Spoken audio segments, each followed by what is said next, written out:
పాత ఎంపీడీఓ కార్యాలయంలో అగ్ని ప్రమాదం. మంటల్లో దగ్ధమైన పాత దస్త్రాలు.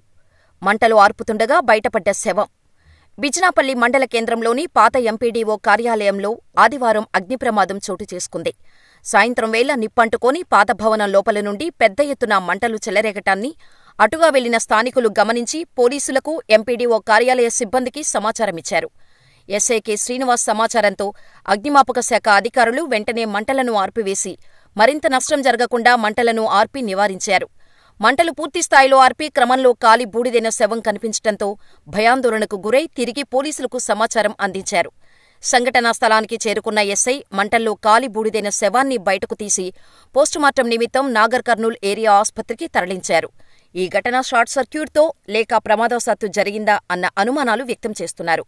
ఎంపీడీఓ కథలప్ప నిర్లక్ష్యం వల్లే ఈ ప్రమాదంలో ముఖ్యమైన దస్త్రాలు ఉన్న కార్యాలయానికి ఎప్పటినుండో తాళం వేయకుండా అలాగే వదిలేసిన ఎంపీడీఓ, సంఘటన జరిగినప్పుడు కూడా ఎంపీడీఓ కార్యాలయం నుంచి ఈ అధికారి కూడా అక్కడ లేడు. కాలి బూడిదైన ముఖ్యమైన పేపర్ల గురించి పూర్తిగా చెప్పకుండా ముఖం చాటి వేస్తున్నాడు ఎంపీడీఓ. కుమార్, నేను బిజినాపల్లి గ్రామ పంచాయతీలో మల్టీపర్పస్ వర్కర్గా పనిచేస్తున్నా. నిన్న సాయంత్రం సుమారుగా 4 గంటల ప్రాంతంలో ఇక్కడ ఫైర్ యాక్సిడెంట్, మన పాత ఎంపీడీఓ కార్యాలయం దగ్గర ఫైర్ యాక్సిడెంట్ అయిందని మనకు ఫోన్ వచ్చింది, ఇన్ఫర్మేషన్ వచ్చింది.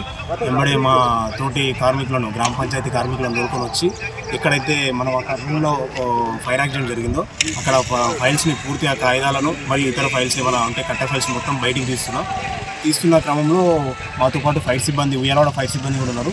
ఆ తీస్తున్న క్రమంలో అక్కడ ఒక శవం బయటపడ్డది. ఎంబడే మా లేబరు తీస్తున్నారు భయభ్రాంతులకు గురై ఆ శవాన్ని చూసి ఎంబడే మాకు ఇంటిమేషన్ ఇవ్వడంతో అక్కడున్న మేము స్థానిక ఎస్ఐ గారికి ఎంబడే ఇన్ఫర్మేషన్ ఇచ్చినాం. ఎస్ఐ గారు మరియు ఇతర పోలీస్ సిబ్బంది వచ్చి ఆ శవాన్ని గుర్తించి బయటికి తీసి తర్వాత కార్యక్రమాలను చేస్తారు. మా కార్మికులు వాళ్ళందరూ సహాయం చేస్తారు. ఇక్కడ పాత ఎంపీడీఓ ఆఫీసులో ఫైర్ జరిగిందని తెలిసింది. తర్వాత ఫైర్ సిబ్బందికి ఎవరో ఇంటిమేషన్ ఇచ్చారు. మేము వచ్చే వరకు ఫైర్ వాళ్ళు వచ్చిండ్రు. మంటలు ఆర్పుతున్న క్రమంలో ఆ సిబ్బందిని కూడా తీసుకొని వచ్చాను. ఆ సిబ్బంది ఆ పేపర్స్ మొత్తం తిరిగేస్తుంటే శవం కనిపించింది సార్. ఆ శవాన్ని ఎంబడే మేము పోలీసులకు ఇన్ఫార్మ్ చేసినాము. పోలీసులు వచ్చి అది ఫోటోలు ఇట్లా తీసుకొని శవాన్ని బయటికి మా సిబ్బందితో బయటికి పెట్టించింది. ఆ తర్వాత నైటు శవాన్ని పరీక్ష. నమస్కారం అండి, నా పేరు జి. కథలప్ప. నేను బిజినేపల్లి మండల పరిషత్ అభివృద్ధి అధికారిగా పనిచేస్తున్నాను. నిన్న ఆదివారం సెలవు రోజున బిజినేపల్లి పాత ఎంపీడీఓ కార్యాలయంలోని ఒక గదిలో ఫైర్ యాక్సిడెంట్ సంభవించడం జరిగింది. దానికి నాకు వాచ్మెన్ ఫోన్ చేసి సాయంత్రం 4 గంటల ప్రాంతంలో చెప్పిన వెంబడే నేను 101కి, తర్వాత పోలీసు సిబ్బందికి, ఆ తర్వాత ఎలక్ట్రిక్ విద్యుత్ సిబ్బందికి, ఏఈ గారికి కూడా ఫోన్ చేసి చెప్పడం జరిగింది. ఆ తర్వాత ఈ ఫైర్ నుండి ఫైర్ ఇంజన్ వచ్చిన వెంబడే ఆ యొక్క మంటలను ఆర్పివేయడం జరిగింది. సో ఫైర్ ఇంజన్ వచ్చేలోపు ఏర్పడినటువంటి మంటల్లో రూమ్లో ఉన్నటువంటి పాత రికార్డులు మరియు ఫర్నిచర్ పాచికంగా కాలిపోవడం జరిగింది. దానికి సంబంధించినటువంటి ఈ సమాచారాన్ని నేను ఎస్ఐ గారికి తెలియజేయడం జరిగింది.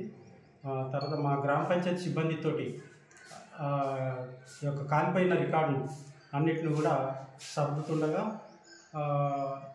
ఆ రికార్డులో కింద ఒక ½ అన్ అవర్ 1 అవర్ వరకు కాలిపోయిన రికార్డులు సర్దుతుండగా రికార్డులో కింద ఒక కాలిపోయిన శవం, అనుమానాస్పద వ్యక్తి యొక్క శవం బయటపడడం జరిగింది. ఆ తర్వాత వెంబడే ఎస్ఐ గారికి కూడా తెలియజేయడం జరిగింది.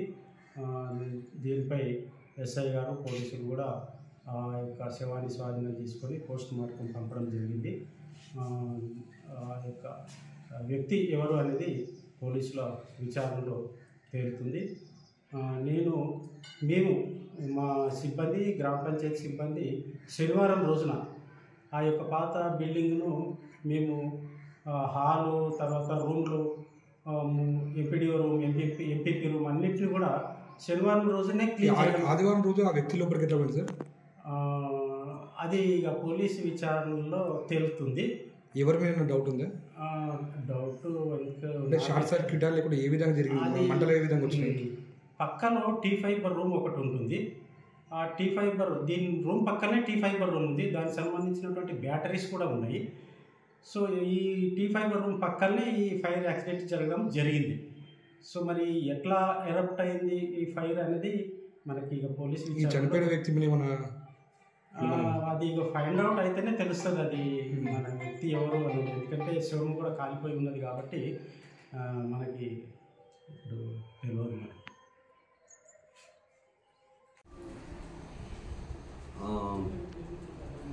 నిన్న అనగా 9/2/2025 రోజు సాయంత్రం అందాజ 5 గంటలకు మన బిజినపల్లిలోని పాత old MPDO office fire accident గురైందని చెప్పేసి మనకి ఇన్ఫర్మేషన్ రావడం జరిగింది. దాని తర్వాత ఫైర్ సిబ్బంది కూడా మనం ఇన్ఫార్మ్ చేయడం జరిగింది. ఇది మన ఎంపీడీఓ ఆఫీస్ స్టాఫ్ ద్వారా మనకు తెలిస్తే అక్కడికి పోయి ఫైర్ సిబ్బందితోనే అక్కడ మంటలు ఆర్పడం జరిగింది.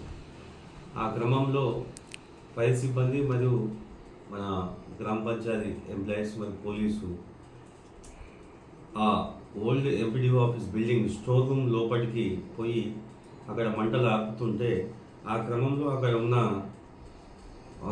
ఆ పెట్టెలు, సామాన్లు అవన్నీ తీస్తున్నప్పుడు సడన్గా మనకు ఒక unknown male dead body, age వచ్చేసి అందాజ ఒక 40 to 45 years ఉంటుంది.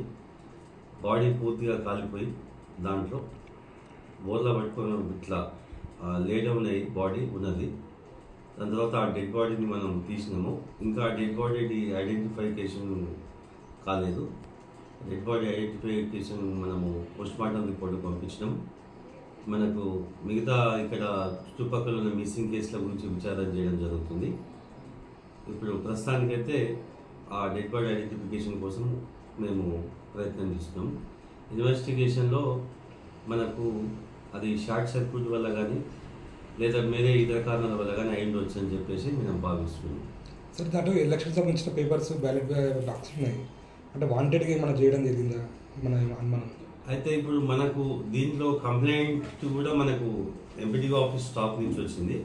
వాళ్ళ వర్షన్ ప్రకారం, మన కంప్లైంట్ వర్షన్ ప్రకారం దాంట్లో ఎటువంటి వాల్యుబుల్ రికార్డ్స్ కానీ ఎటువంటి వాల్యుబుల్ థింగ్స్ కానీ లేవని చెప్పారు. అవి మన పాత రికార్డ్స్కి సంబంధించినవి కానీ యూజ్లెస్ కానీ స్టోర్ రూమ్లో భద్రపరచడం జరిగిందని చెప్పారు. ఇంకా ఫర్దర్ ఇన్వెస్టిగేషన్లో మనము అవి కలెక్ట్ చేసినప్పుడు తెలియజేస్తుంది.